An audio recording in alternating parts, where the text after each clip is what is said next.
আসসালামু আলাইকুম। আমি কাজল শখের রান্না থেকে আপনাদের জানাচ্ছি স্বাগতম। আজ অতি মজার একটি অরেঞ্জ পাউন্ড কেকের রেসিপি নিয়ে আপনাদের সামনে হাজির হলাম। খুবই অল্প সময় ও সামান্য উপকরণ দিয়ে আপনারা এই মজাদার কেকটি তৈরি করতে পারবেন। তাহলে চলেন বেশি দেরি না করে মূল রেসিপিতে চলে যাই। আমি এখানে একটি মালটা নিয়ে নিয়েছি। মালটাটা আমি প্রথমে উপরে যে খোসাটা আছে এটা হালকা করে উপর থেকে এরকম করে গ্রেট করে নেব। জাস্ট ইয়েলো কালারটা নিতে হবে, সাদা কালারটা নিলে তিতা লাগবে, সেজন্য খেয়াল করে আপনাদের এটা হালকাভাবে এরকম করে এটা কেকে নিতে হবে। তারপরে আমি এখানে মেজারমেন্ট স্কেলের সাহায্যে আমি আপনাদের দেখিয়ে দিচ্ছি কতটুকু কি নিতে হবে। আমি এখানে মেজারমেন্ট এসে দেখিয়ে দিচ্ছি। আমি প্রথমে বাটির ওয়েটটা ডিলিট করে নেব। তারপরে এখানে আমি ময়দা নেব 100 গ্রাম পরিমাণে। আমি এখানে 100 গ্রাম ময়দা মেপে নিচ্ছি। তারপরে আমি এখানে বেকিং পাউডার নেব 3 গ্রাম পরিমাণ। এখানে 3 গ্রাম পরিমাণ বেকিং পাউডার নিতে হবে। লবণ দেব 1 চিমটির থেকে একটু বেশি, দিয়ে আমি এটা ভালো করে মিশিয়ে নিচ্ছি। মেশানো হয়ে গেলে তারপর আমি গুঁড়ো দুধ দিয়ে দেব 2 চা চামচের মতন। গুঁড়ো দুধটা দিলে আসলে কেকের স্বাদটা ভালো আসে, আপনারাও দিবেন, তাহলে খেতে অনেক মজা লাগবে। দিয়ে আমি এটা আবার ভালো করে মিশিয়ে নিচ্ছি সবগুলো উপকরণ একসাথে। তারপরে আমি এখানে চিনি মেপে নেব। আমি এখানে 100 গ্রাম পরিমাণে চিনি দেব। তবে মিষ্টি কেউ কম খেতে চাইলে এখানে একটু মিষ্টি কম দিতে পারেন। আমি এখানে 90 গ্রাম পরিমাণে চিনি নিয়ে নিচ্ছি। আমি 10 গ্রাম কম দিচ্ছি। আপনারা চাইলে 10 গ্রাম আরও বেশি বা কম আপনারা দিতে পারেন, এটা কোনো সমস্যা নেই। মিষ্টি যে যেমন খান সেভাবে দিবেন। তারপরে আমি আবার মেজারমেন্ট স্কেলে পাত্র বসিয়ে দিয়েছি। ওটার ওয়েটটা ডিলিট করে আমি এখানে 100 গ্রাম পরিমাণে তেল দেব। আসলে তেলটা আমি 50 গ্রাম দেব, আর বাকি 50 গ্রাম বাটার ইউজ করব। রুম টেম্পারেচারের নর্মাল বাটারটা দিতে হবে। বাটার অনেকে না দিয়ে নর্মাল তেল দিয়েও বানাতে পারেন, কিন্তু বাটারটা দিলে এর ফ্লেভারটা অনেক ভালো আসে এবং খেতে অনেক মজা লাগে। সেজন্য আমি এখানে 50 গ্রাম সয়াবিন তেল আর 50 গ্রাম বাটার ইউজ করব। কেউ চাইলে পুরোটা 100 গ্রামই তেল দিতে পারেন।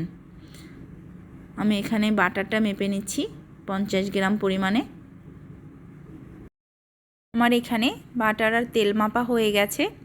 তারপরে আমি এটা সরিয়ে দিচ্ছি। এখন আমি এটা বাটার আর তেল একসাথে প্রথমে হালকা স্পিডে বিট করতে হবে।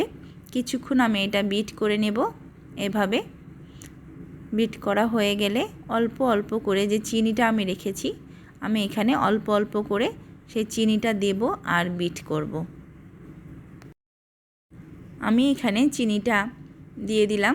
দিয়ে আমি এখন এটা পুরো চিনিটা দিয়ে এখন বিট করব। প্রথমে এটা আপনার মনে হবে চিনিটা গলতেছে না, তবে কিছুক্ষণ বিট করার পরে আস্তে আস্তে এটা গলবে। এই জন্য তখন আমাকে স্পিডটা আস্তে আস্তে বাড়িয়ে দিতে হবে। বাড়িয়ে এভাবে আমি বিট করতে থাকব। তারপরে আমি রুম টেম্পারেচারে রাখা ডিম ইউজ করব।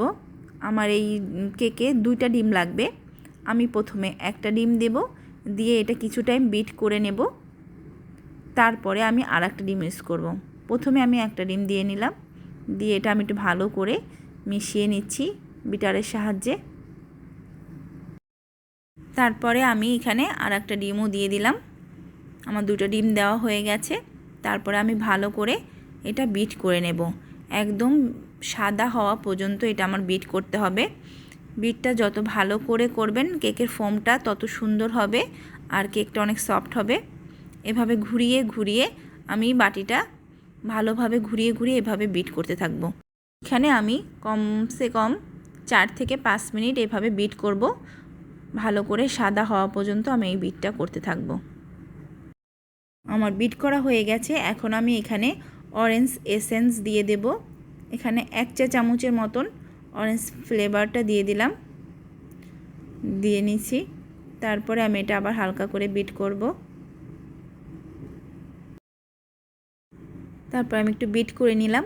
তারপরে আমি যে শুকনো উপকরণগুলো মিশিয়ে রেখেছি ময়দা, সেই ময়দাগুলো এখন আমি এখানে দিয়ে দেব। আমি একবারে দিব না, 2 বারে দেব। এরকমভাবে অল্প অল্প দিয়ে আমি হালকা হাতে এটা মিলাবো। এরকম করে মিলিয়ে নিতে হবে। দেখেন, তাড়াহুড়া করা যাবে না, আস্তে আস্তে এই মিশ্রণটা রেডি করতে হবে। মেশানো হয়ে গেলে আমি যে এখানে অরেঞ্জের খোসা আর হাফ অরেঞ্জের রস বের করে নিয়েছিলাম সেটা পুরোটাই আমি এর ভিতরে দিয়ে দিলাম। দিয়ে বাদবাকি যে ময়দাটা ছিল সেটা এখন দিয়ে দেব। দিয়ে আমি এটা হালকাভাবে আবার মিশিয়ে নেব। এখানে একটু আমি হালকা স্পিডে 30 সেকেন্ডের মতন আমি এটা একটু বিট করে নিচ্ছি। এতে কোনো সমস্যা হবে না, ময়দাটা ভালো করে মিশে যাবে। এর জন্য এটা আপনারাও করতে পারেন। আমি এভাবে হালকা 30 সেকেন্ড একটু এটা বিট করে নিচ্ছি একদম লো স্পিডে। তারপর আমি এখানে একটু অরেঞ্জ ফুড কালার ইউজ করতেছি। আপনারা চাইলে কেউ নাও দিলে অসুবিধা হবে না, কিন্তু একটু কালার দিলে কালারটা সুন্দর আসে, দেখতে ভালো লাগে। সেই জন্য আমি এখানে 2-3 ফোঁটার মতো অরেঞ্জ কালারটা দিয়ে দিলাম। দিয়ে এটা আমি হালকা হাতে মিলিয়ে নিচ্ছি। দেখেন আমার এটা হয়ে গেছে। এর ঘনত্বটা দেখেন, ঠিক এভাবেই হবে। এখন আমি একটি মোল্ড আগে থেকে রেডি করে নিয়েছি। মোল্ডের মধ্যে আমি এখানে তেল ব্রাশ করে পেপার দিয়ে রেখেছি। তারপরে আমি এখানে ব্যাটারটা ফুল ঢেলে দেব। এভাবে ফুল মোল্ডের মধ্যে ঢেলে দেব। আমার এটা ঢালা হয়ে গেছে। তারপরে আমি একটু এটা ট্যাপ করে নেব ভালো করে, যাতে ভিতরে বাতাস থাকলে সেটা বের হয়ে যায় আর ভিতরে কোনো বাবলস না থাকে, তাহলে কেকটা অনেক সুন্দর হবে। এর জন্য আমি এটা একটু ভালো করে ট্যাপ করে নেব। পরে একটি আমি ছুরি ভিজিয়ে নিয়েছি, নিয়ে এভাবে মাঝখান থেকে আমি এভাবে একটা দাগের মতন কেটে দেব। তাহলে পাউন্ড কেকে যে ভিতরে একটা ফাটার মতন হয় সেটা তৈরি হবে। এই জন্য আমি এটা করে নিলাম, আপনারাও এটা করে নেবেন। এটা ওভেনে দিয়ে দেব 170 ডিগ্রি সেলসিয়াসে। এটা আমার 30 থেকে 35 মিনিট সময় লাগবে। আমার কেকটি হয়ে গেছে, দেখেন কত সুন্দর কালার আসছে। আমি এটা আপনাদের সামনে এখন কেটে দেখিয়ে দিচ্ছি আমার কেকটা কত নরম আর সফট হয়েছে। এভাবে কাটতে হবে। আমি এখন কেকটি পিচ করে আপনাদের দেখাচ্ছি। এভাবে কেটে নেবেন, পাতলা পাতলা করে স্লাইস করে। কেকটা অনেক নরম হয়েছে, দেখতে অনেক সুন্দর হয়েছে, তাই না? দেখতে যতটা সুন্দর হয়েছে খেতেও কিন্তু দারুণ হয়েছে। এভাবে কেটে আমি আপনাদের দেখেন কেকটা কত নরম আর সফট হয়েছে, খেতে কিন্তু খুব দারুণ হয়েছে। আমার বাচ্চারা অরেঞ্জ কেক তো অনেক পছন্দ করে, আর এই অরেঞ্জ কেকটা আমার মায়েরও অনেক পছন্দ। আমি আশা করি আপনারাও এভাবে বানিয়ে খাবেন, আপনাদের অনেক মজা লাগবে। কেকটা আসলেই অনেক মজার।